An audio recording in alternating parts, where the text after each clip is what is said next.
نبی کریم صلی اللہ علیہ وسلم نے ایک حدیث میں فرمایا، اور بے شک میری امت میں 30 جھوٹے آئیں گے، ان میں سے ہر شخص خود نبی ہونے کا دعویٰ کرے گا، اور میں آخری نبی ہوں اور میرے بعد کوئی نبی نہیں۔ ایسے لوگ ہمیں صرف 19 ملے ہیں جنہوں نے جھوٹا نبوت کا دعویٰ کیا ہے۔ سب سے پہلے نبوت کا جھوٹا دعویٰ اسود عنسی نے کیا۔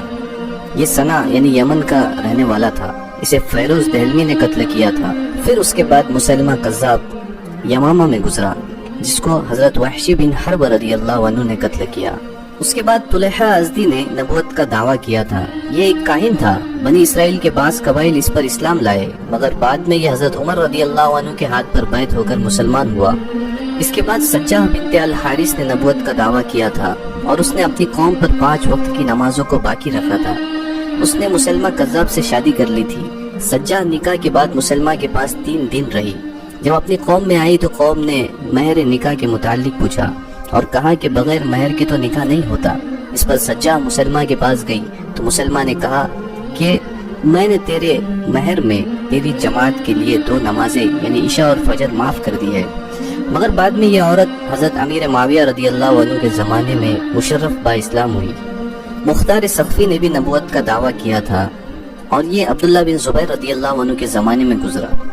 بہبود نے بھی نبوت کا دعویٰ کیا تھا، یہ خلیفہ معتمد باللہ کے زمانے میں گزرا ہے۔ کرامتی فرقے کے ایک شخص نے بھی نبوت کا دعویٰ کیا تھا، بعد میں اس نے حجر اسود چرا لیا تھا۔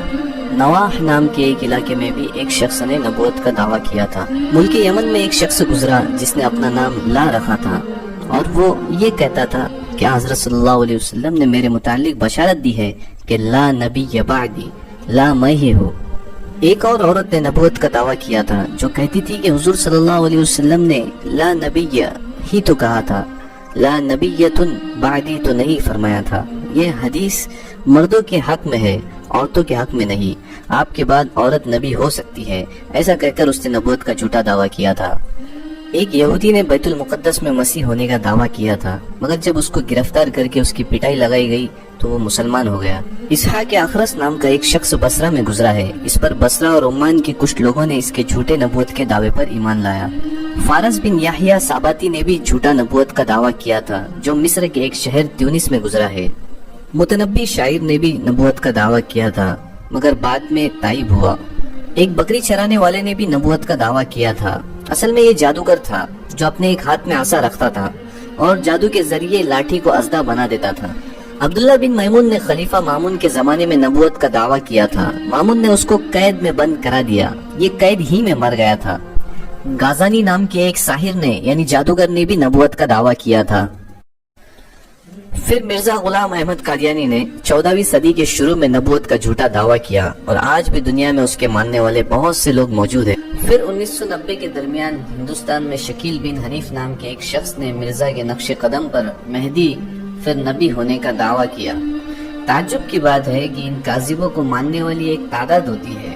ہمیں ان کی عقلوں پر حیرانی ہوتی ہے کہ کیسے یہ جھوٹے لوگوں پر ایمان لاتے ہیں، جبکہ اللہ کے نبی صلی اللہ علیہ وسلم کے آخر نبی ہونے کی باتیں قرآن اور حدیث میں تواتر کے ساتھ موجود ہے۔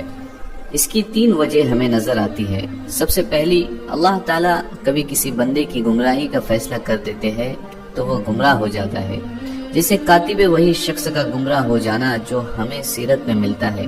یہ بڑی مثال ہے، اس لیے ہمیں ہر وقت اللہ تعالیٰ سے ہدایت کی دعا کرنی چاہیے، خصوصاً یہ دعا کا اہتمام کرے، ربنا لا تزغ قلوبنا بعد اذ هديتنا وهب لنا من لدنك رحمة انك انت الوهاب۔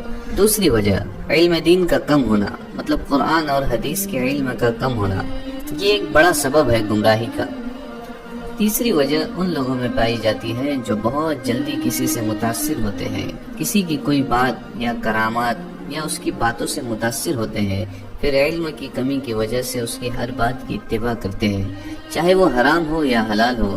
اس لیے اگر کسی کو اپنی زندگی کا رہنما اور آئیڈیل بنانا ہے تو وہ 3 لوگ ہیں، پہلے انبیاء علیہ الصلوۃ والسلام، دوسرے صحابہ رضی اللہ عنہم، اور تیسرے اولو الامر، اس میں تابعین، تبع تابعین، محدثین اور قرآن اور شریعت جاننے والے علماء اکرام شامل ہیں۔